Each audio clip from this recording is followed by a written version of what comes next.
And away we go. It is the Nightcap, brought to you by Hail Mary Sports Bar right here on BearcatJournal.com. Go see our good friends at Hail Mary's. They're in Cheviot.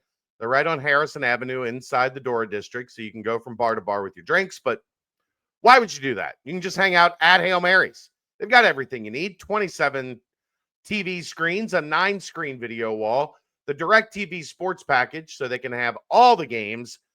And, of course, Cincinnati sports will always be on the video wall. Brand new draft lines, brand new walk-in cooler, and, of course, ice-cold Cincy Light in a 32.8-degree frosted glass. Go see our good friends at Hail Mary's. Support those that support us. All right, Aaron, let's get to it as we roll through on a Wednesday. Apparently, I guess our guy Ross Dellinger took the day off. So we're gonna, I know, unbelievable. We're gonna sprinkle in, yeah, midweek off day. We're gonna sprinkle in as we're going through the off season a look at all the different position groups in football, and then I think in basketball we'll probably do like player profiles where we'll do each individual player, what our expectations are, what our thoughts are, you know, their previous stop and what they bring to this roster. So we're going to work that in as additional content on those days that there's not significant UC news or significant news on the national scene, and give you guys a little bit more specific Bearcat insight as we head towards the season. Obviously, though, today, Aaron, we'll get started with the baseball team as they jump out early, up 4-1 in the third, and then Texas Tech just kept trying to claw back, made it 4-2. Cincinnati answers in the sixth, made it 5-3. Cincinnati answers in the seventh. Texas Tech scores 2 in the top of the eighth to make it 6-5, but the Bearcats hold on. Most importantly, they saved their pitching staff, although you could argue they used their 2 best guys. Nathan Taylor goes 7, gives up 3 runs on 5 hits, 9 strikeouts. He was dominant early, faded a little bit in the 6th and 7th. But then Kellen O'Connor comes in for the 8th and 9th to clamp it down. He goes 2 innings, 3 hits, 2 runs, 3 strikeouts, and the Bearcats advance. Aaron Carrington Cross scored a run. Jack Natilli 1 for 4 with an RBI. Quentin Coates 1 for 3, 2 RBIs. Cal Cefic 2 for 4, 2 runs scored. And Derek Pitts, I thought, was kind of the catalyst today. He had 2 hits, 2 RBIs, and a run scored. So the Bearcats kind of scratch and claw one out, Aaron, as they advance to play West Virginia tomorrow in the quarters. Well, Quentin Coates, you didn't give him enough credit. He hit a home run, and that home run was valuable as it was in the 7th and proved to be the insurance run that they needed. And it was you went second deck. It was a bomb. Freshman, crazy. Yeah. But huge win. You needed that win. You're probably comfortable at this point. That said, you have the number 1 seed, West Virginia. Maybe they've fallen off a little bit. I don't know. You're still the number 1 seed. There still should be plenty of respect going into that game. They've lost 6 of their last 9 since they swept Cincinnati.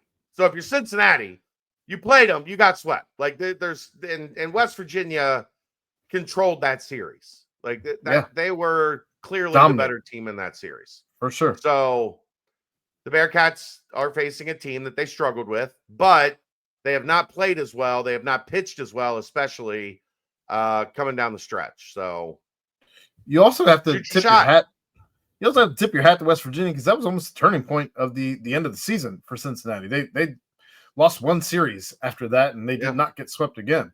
With backs against the wall, they answered the bell, and we'll see what happens. They're still playing really, really well. So you hope that they can figure out pitching tomorrow, as you use your two best pitchers in this one. So I think we'll see. Very obviously, Aaron, Coach Bishel agreed with us.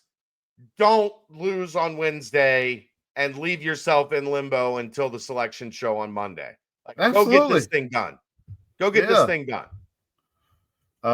Which is what you had to be. Truthfully, I Yeah. mean, you needed this win. It was a Yeah. big win for the team, big win for the school, for the program, for the staff, for the players. Kind of get the monkey off the back. And at this point, you're kind of playing with house money. So we'll see how it goes. Game time is at 1:30 again. Again, it's against the number one seed in the conference, so not to be taken lightly, despite the 6 of 9, whatever. I'm throwing all that out the window. They're resting. They're starting their best pitcher. We'll see. Yep. I think. I got the Bearcats tomorrow. I think they win. I think they get the job done. Get to the semis. I'm a little hesitant. I want them to win. I think West Virginia's had their number. They have. No doubt there. Let's get to our football conversation. We're going to start at the top, Aaron. We're going to start at quarterback. My new best friend. And your new best friend. They had a Ball and Brew event tonight at 50 West, maybe. And Sorsby put it out there. I had not heard this. He went short sleeve. Remember, he went short sleeves in the TCU game. Yeah, he got mono or pneumonia. He got pneumonia. Did you hit a hard P on that? I always joke it. So it was growing up, I loved Animaniacs, and they used to always pneumonia. He got pneumonia.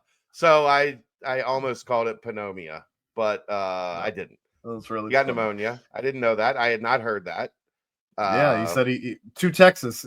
He was to Texas for that game. Yeah. Put some sleeves on, boy. What's wrong with you? December in Texas. Put some sleeves on. Protect yourself. Right. This is a bit. Look, let's just be honest. It's a huge year for Brendan Sorsby. If he has pro aspirations, he has got to erase what he put on tape, or at least minimize what he put on tape at the end of last season. He was very good to start, through the 5-2 start. He was very good.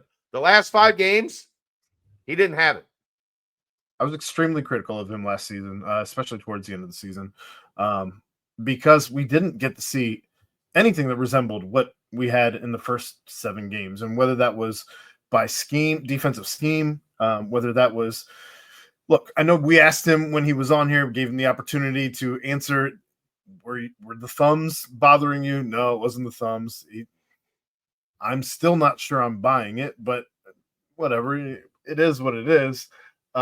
He just didn't air the ball out anymore over the course of the last 5 games. I don't think we saw more than 1 or 2 shots downfield per game total. And they weren't getting completed. No.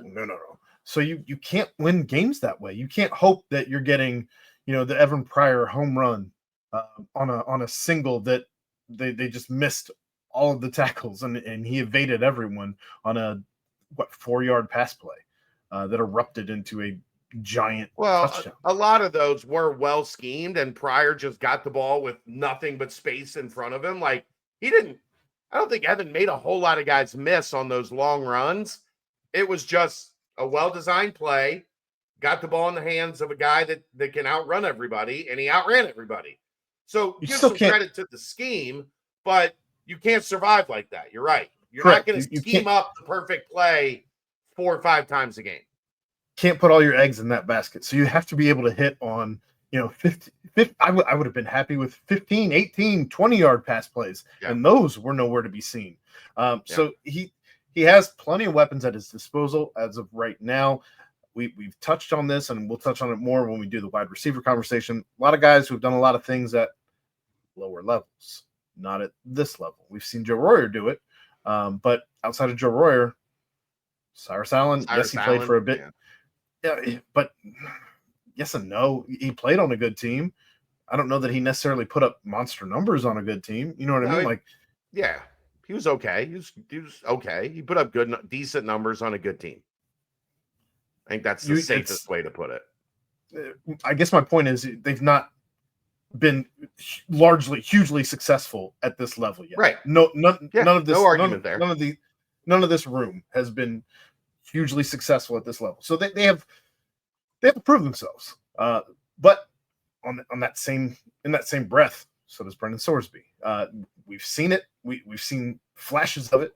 We haven't seen it for an entire season. So I'm with you. If he wants to be pro, if he wants this to not be the end of the rope, or you don't want your aspirations to end at the CFL. No knock on what the CFL is doing, obviously.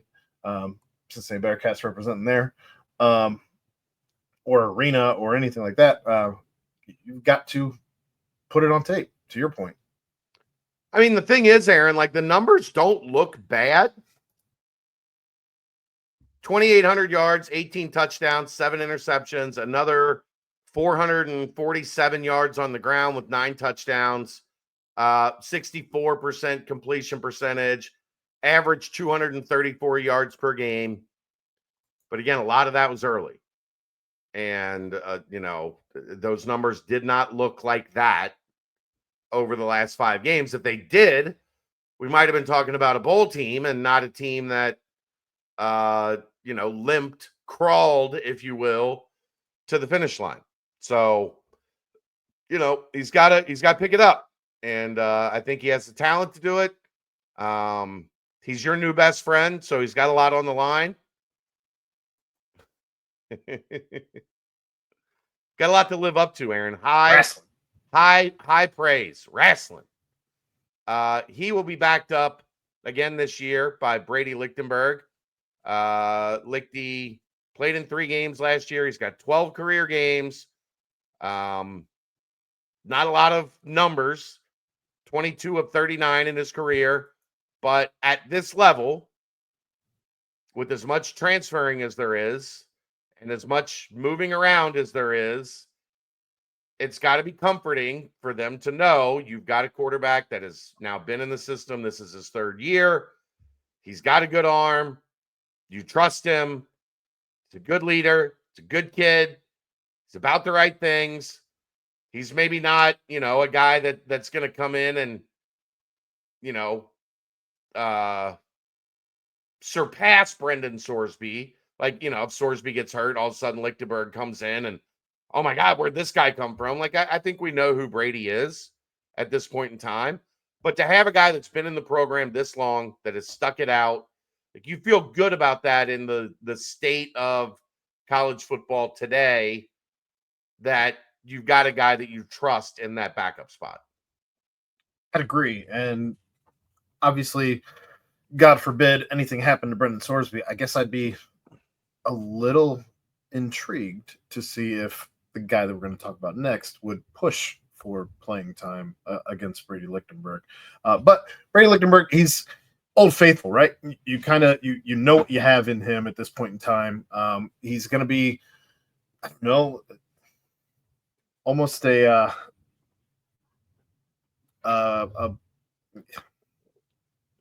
poor man's. Spit it out. Well, I mean, a poor man's Ben. The only thing there is Ben had some playing time and had been good in the small opportunities that he got in Ben's were high leverage situations when he got thrust into action. So yeah, well, it's a little different. He also had the emu experience under his belt at that point as well. So yeah, but I don't know. Like you said, he's known as the jugs machine, the human jugs machine. So he's got accuracy. We've seen him, and they've never, even in the times that he's been in the game, they've not asked too much of him. So I don't know that we've really seen what you've seen in practice. The common fan has not seen what you've seen. I think that's fair to say. think that's almost always fair to say because I get to go to practice all the time. Yeah, I mean, but you know what I mean. Where I know. you haven't seen the full arsenal, where he's not been put in a game tight situation, really. Right. Game Hasn't on the been line. in many Go like win us. game. Go win us a Yeah, game. go win us the game. Yeah. So I think you're reliable there. I think one of the sneaky most important storylines of camp was that I thought Samaj Jones had made a big step. Like I think there was a lot of development there from what we saw in practice last year.